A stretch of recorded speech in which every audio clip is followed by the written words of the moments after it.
रहमत भी तुम्हें मिल जाए ना तो उस पे भी खुशियां मनाओ, फरहत मनाओ, उस पे खुशियां मनाओ। सूरह यूनुस 58वीं आयत, छोटी सी रहमत मिल जाए तो उस पे भी खुशियां मनाओ। छोटी सी रहमत, छोटा सा फजल अल्लाह का हो जाए तो उस पर खुशियां मनाओ, खुशियां मनाओ। खुशियां मनाना अल्लाह का हुक्म है। तो ये चाहे ईद मिलादुन नबी कहो या ईद ज़हूर मुस्तफ़ा कहो, इस पे खुशियां मनाने का अल्लाह ने हुक्म दिया है। भाई फलां ने ये किया, फलां ने ये नहीं, एक खुल के कहता हूं कि सहाबा किराम ने नहीं किया। पहली बात तो ये है ही गलत कि सहाबा किराम ने नहीं मनाया, खुद सरकार ने मनाया। कहते हैं ये हुजूर हर सोमवार वाले दिन रोजा रखते थे। ठीक है, रोजा रखना मामूली बात है, हैं? मामूली बात तो नहीं है ना।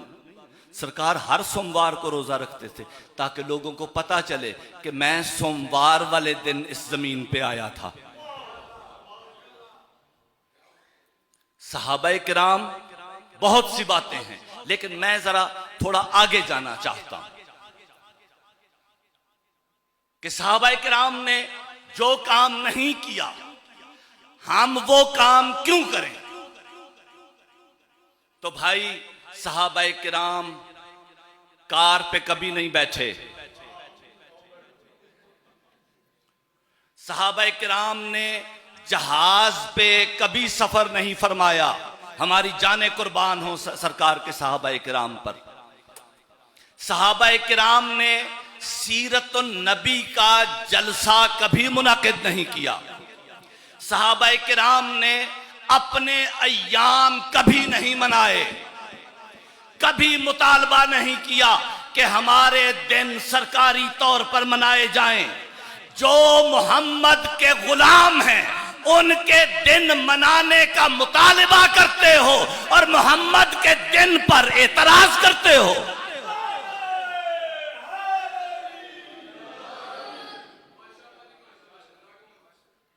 छोटी सी रहमत मिल जाए तो क्या करो, खुशियां मनाओ। और अगर रहमतल लिल आलमीन आ जाए फिर क्या करना चाहिए? वमा अरसलनाका इल्ला रहमतल लिल आलमीन, हमने आपको भेजा ही इस हाल में है कि आप आलमीन के लिए रहमत हैं। अब यहीं से अपने आका के मकाम की इब्तिदा का अंदाजा करो कि वो आलमीन के लिए रहमत है। अब आलमीन के लिए जो रहमत है, ये आलमीन क्या होता है? तुमने क्या समझ रखा है कि ये बांडी सीड़ा आलमीन है? तुमने क्या समझ रखा है ये हरिपुर आलमीन है? तुमने क्या समझ रखा है ये दुनिया आलमीन है?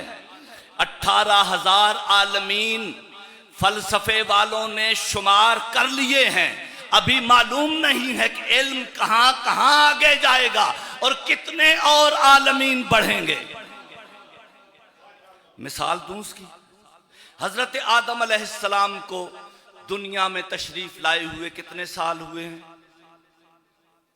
हम जिस आलम में रहते हैं वो तो आलम आदमियत है ना। हजरत आदम अलैहिस्सलाम की तख्लीक को कितने बरस हो गए हैं? तकरीबन जी जी शाह जी फरमा रहे हैं लाखों साल। ओ भाई 12,500 साल हुए हैं। जी हां, हिसाब कर लेना, कभी बैठ जाएंगे दोनों, हिसाब कर लेना। कुल 12,500 साल हुए हैं इस आलम आदमियत पे फख्र करने वालों। और एक जानवर दरियाफ्त किया है साइंसदानों ने, आसार कदीमा के माहिरीन ने एक जानवर दरियाफ्त किया है और उसकी उम्र उन्होंने बताई है कि कम अज कम ये जानवर 4.5 लाख साल पुराना है। और उस जानवर का नाम क्या है? ये नौजवान मुझे बताएं। डायनासोर उसका नाम है ना। वो 4.5 लाख साल पुराना है। वो भी एक आलम है जिसमें वो डायनासोर था। उससे पहले कितने हैं नहीं मालूम। तो आलमीन का माना जानने के लिए बिस्मिल्लाह पढ़ के सूरह फातिहा पढ़ना। जब बिस्मिल्लाह पढ़े बगैर पढ़ते हो तो अंधे हो जाते हो।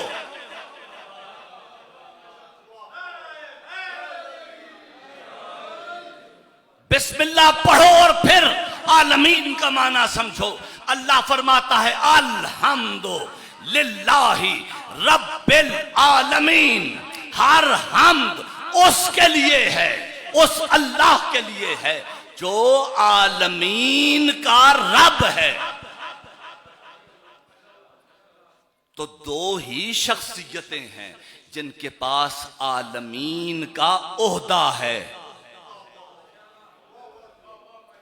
फलां के पास जिले का ओहदा है, फलां के पास कबीले का ओहदा है, फलां के पास कमिश्नरी का ओहदा है, फलां के पास सूबे का ओहदा है, फलां के पास मुल्क का ओहदा है। मैं कहता हूं कुरान में दो ही ज़वाते मुक़द्दसा ऐसी हैं कि जिनके पास आलमीन का ओहदा है।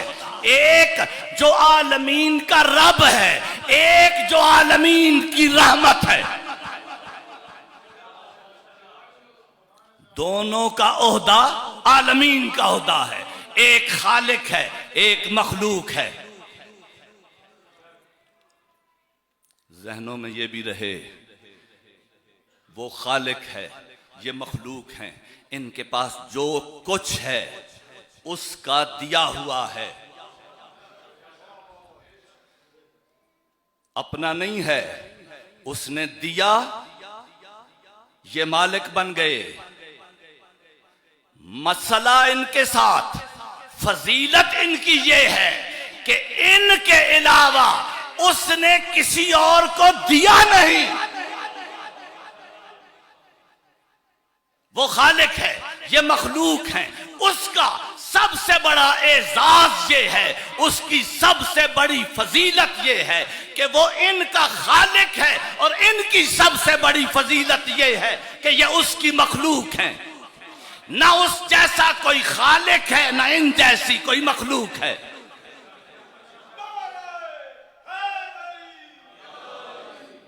आलमीन तशरीफ ले आए सरकार। ये लफ्ज़ विलादत मैं नहीं कहता, अब आप कहें, आपकी मर्जी है, कोई ऐसी बात नहीं है, लेकिन मैं विलादत का लफ्ज़ इस्तेमाल नहीं करता। मेरा मसला है, मैं नहीं करता। सरकार इस जमीन पे करम फरमाते हुए तशरीफ लाए, ठीक है। ये सुभान अल्लाह आहिस्ता जिसने कहा, सब मिलके जरा ऊंची आवाज में कह दो सुभान अल्लाह। एक मर्तबा फिर कह दो, जरा ऊंची आवाज में कहिए ना। सरकार इस जमीन पे करम फरमाते हुए तशरीफ लाए। हुजरा है सैयदा ताहिरा मासूमा हजरत आमिना सलामुल्लाह अलैहा का।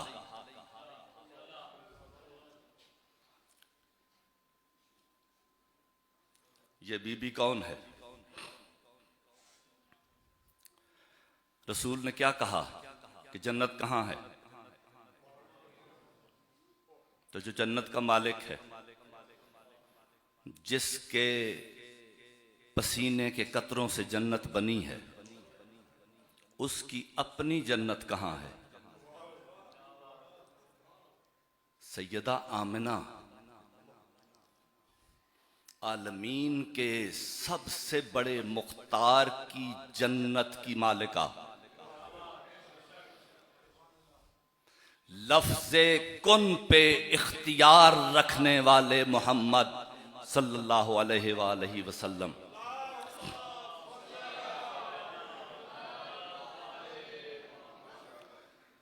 हुजरे में तशरीफ लाए हजरत अब्दुल मुत्तलिब अलैहिस्सलातो वस्सलाम और साथ हजरत अबू तालिब अलैहिस्सलातो वस्सलाम।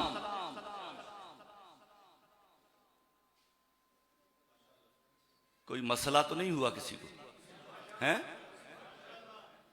मैंने 2 बार कहा है हजरत अब्दुल मुत्तलिब अलैहिस्सलातो वस्सलाम और हजरत अबू तालिब अलैहिस्सलातो वस्सलाम, ये दोनों हुजरे सैयदा ताहिरा मासूमा जनाबे आमिना सलामुल्लाह सलवातुल्लाह अलैहा आपके हुजरे में तशरीफ लाए और आके पूछा, बेटा आमिना सरकार अब्दुल मुत्तलिब ने,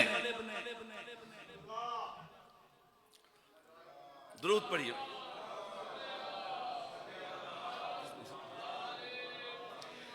आके पूछा, बेटा इसके आने का कोई हाल सुनाओ। कहा, बाबा मैं सो गई थी, मैं तकबीर की आवाज से उठी, इधर तकबीर की आवाज बुलंद हुई, मैंने देखा कि मेरा लाल सजदे में था। दुनिया को मसला यह है कि सब कुछ नजर आता है, सब कुछ नजर आता है, ये फजीलत थी, ये फजीलत थी, ये फजीलत थी, लेकिन इनका सजदा नजर नहीं आता। इनका बहुत आगा साहब जैदी साहब एक जुमला कहा करते थे कि लोगों, हुसैन शिमर का खंजर तो तुम्हें याद है, शिमर का खंजर याद है, हुसैन का सजदा याद नहीं है। मैं जिक्र कर रहा था सरकार का, इसी मोहम्मद मुस्तफा की बेटियां हाथ गर्दन के पीछे बंधे हुए, शाम का बाजार, गर्दन के पीछे हाथ बंधे हुए, शाम के बाहर इंतजार का हुक्म मिला, इंतजार का हुक्म मिला। किताबों में लिखा है कि बहुत देर तक रसूल की बेटियां बंधे हाथों के साथ, नंगे सरों के साथ इंतजार करती रहीं। किस बात का? कि अभी बाजार सजा नहीं, बाजार सज जाए तो दाखिला होगा कैदियों का। किसी ने सैयद सज्जाद से मदीने में पूछा था कि मौला सज्जाद, शाम के दमिश्क के बाहर तेरी फुफियों को कितना वक्त इंतजार करना पड़ा? कहा, पूछने वाले, तूने सज्जाद का जिगर जल्दी कर दिया, मेरी फुफियों ने शाम के बाहर 15 आज़ाने खड़ी हालत में सुनी।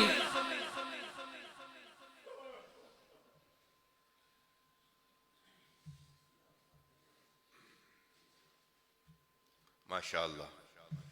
किबला खतीब आले मोहम्मद जनाब डॉक्टर हसनैन रज़ा तुराबी साहब बारगाह मोहम्मद व आले मोहम्मद में अपनी गुजारिशात पेश कर रहे थे।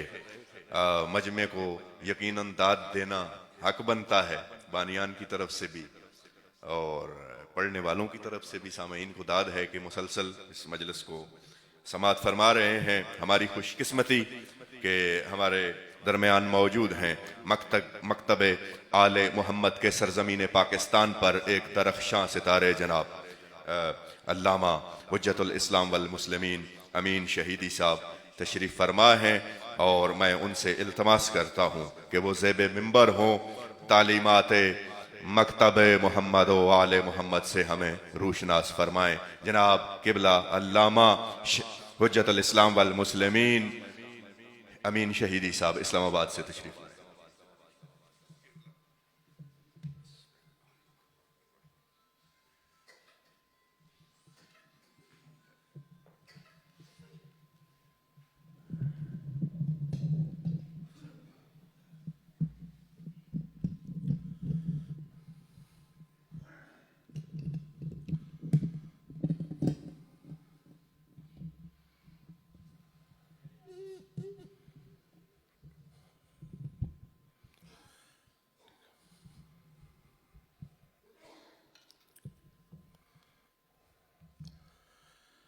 औज़ु बिल्लाहि मिनश शैतानिर रजीम बिस्मिल्लाहिर रहमानिर रहीम अल्हम्दुलिल्लाहि रब्बिल आलमीन बारिअल खलाइक़ि अजमईन वस्सलातु वस्सलामु अला जमीइल अन्बियाइ वल मुरसलीन सिय्यमा मन सुम्मिय फिल आफाक़ि बिअहमद व फिल अर्ज़ि बिअबिल क़ासिम मुहम्मद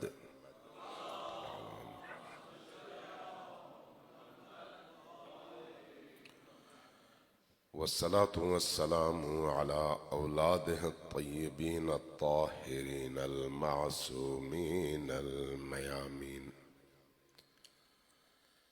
वल्लअनतु दाइमतु अला अअदाइहिम अजमईन मिन यौम अदावतिहिम इला क़ियामि यौमिद्दीन।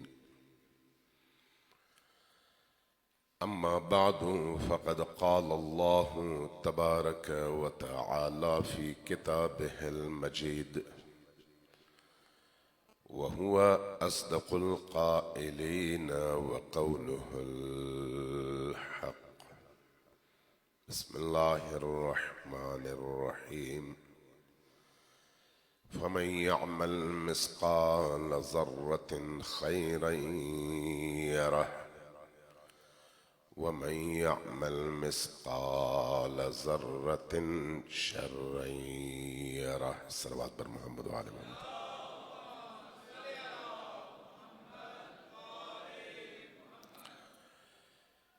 जिन मरहूम के लिए आज की इस मजलिस का एहतमाम किया गया है उनके लिए भी और उनके अलावा आप सबके जितने भी मरहूमीन दुनिया से गुजर चुके हैं उन सब के ईसाल सवाब और बुलंदी दरजात के लिए मिलकर एक दफ़ा सूरह फातिहा की तिलावत फरमाइए।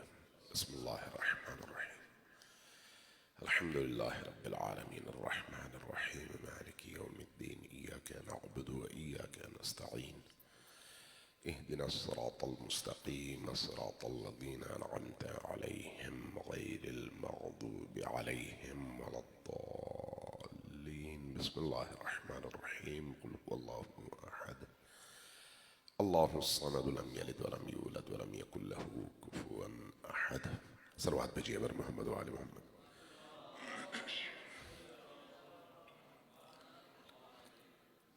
आप यकीनन काफ़ी देर से मस्जिद में तशरीफ़ फरमा है।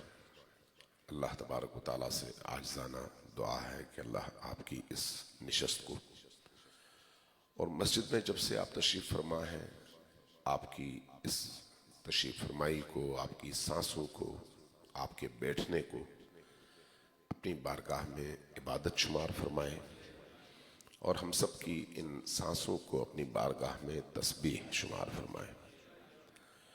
चूँकि मस्जिद में बैठना खुद अपनी जगह नूरानियत का भी बायस है और बरकत का भी बायस है। चूँकि ज़मीन पर वो बेहतरीन मकाम जो अपनी मानवीयत के एतबार से सबसे ज़्यादा नूरानी है, सबसे ज़्यादा मुतबर्रिक है और जिस मकाम का ताल्लुक़ आसमान से है वो मस्जिद की सरज़मीन है। इस एतबार से कहीं पर भी आप बैठ जाएं लेकिन जो सुकून और लज्जत इंसान को मस्जिद में बैठकर नसीब होती है वो कहीं और नसीब नहीं होती। लिहाजा जितनी भी देर आप तशरीफ़ फरमा होते हैं, चाहे कोई काम कर रहे हों या न कर रहे हों, फी नफ्से मस्जिद में बैठना अपनी जगह मानवीयत और रूहानी हवाले से तस्कीन का बायस है। एक दफ़ा फिर सलवात भेजिए बर मोहम्मद वाले।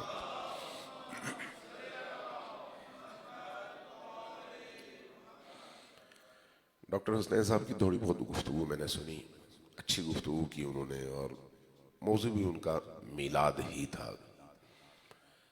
चूँकि अय्याम नबी करीम सल्लल्लाहु अलैहि व आलिहि वसल्लम की विलादत बासआदत के अय्याम हैं, लेकिन चूंकि मजलिस तरहीम भी है तो इसलिए मैं चाहूँगा कि कुछ बातें इस हवाले से भी अर्ज़ की जाएं। आमतौर पर जब आप मौत के हवाले से बात करते हैं तो लोग बिलउमूम सुनना नहीं चाहते। क्यों ऐसा है? वजह क्या है? क्या मौत वाकई बड़ी खतरनाक चीज है, खौफनाक चीज है? मौत का नाम आते ही इंसान के अंदर एक मनफी रद्द अमल की कैफियत पैदा होती है। डर किस चीज का है? जिसको हम मौत कहते हैं वो खौफनाक है या कुछ और है? यकीनन इस पर सोचने की जरूरत है, यकीनन इसको कुरान की निगाह से देखने की जरूरत है। मौत क्या है? एक मकाम से दूसरे मकाम की तरफ इंतकाल, ट्रांसफर, एक मकान छोड़ना, दूसरे मकान में आबाद होना। इसमें खौफ की क्या बात है कोई खौफ की बात? नहीं है। लेकिन खौफजदा हम क्यों होते हैं? जरा तसव्वुर कीजिए, अगर मां के पेट में 2 बच्चे हों, एक बच्चा दुनिया में आ जाए, दूसरा मां के पेट में रहे। जो बच्चा दुनिया में आता है वो रोते हुए तो आता है, लेकिन कुछ देर बाद उसके रोने की आवाज थम जाती है। अब अगर वो जो मां के पेट में बच्चा है वो ये समझने लगे कि जो मेरा भाई इस दुनिया से निकल गया वो खत्म हो गया, तो आप उस बच्चे की जहनीयत के हवाले से क्या समझेंगे? कि ये नासमझ है, इसको पता ही नहीं है कि ये दुनिया कितनी बड़ी दुनिया है। मां के पेट और इस दुनिया के दरमियान जो तनासुब है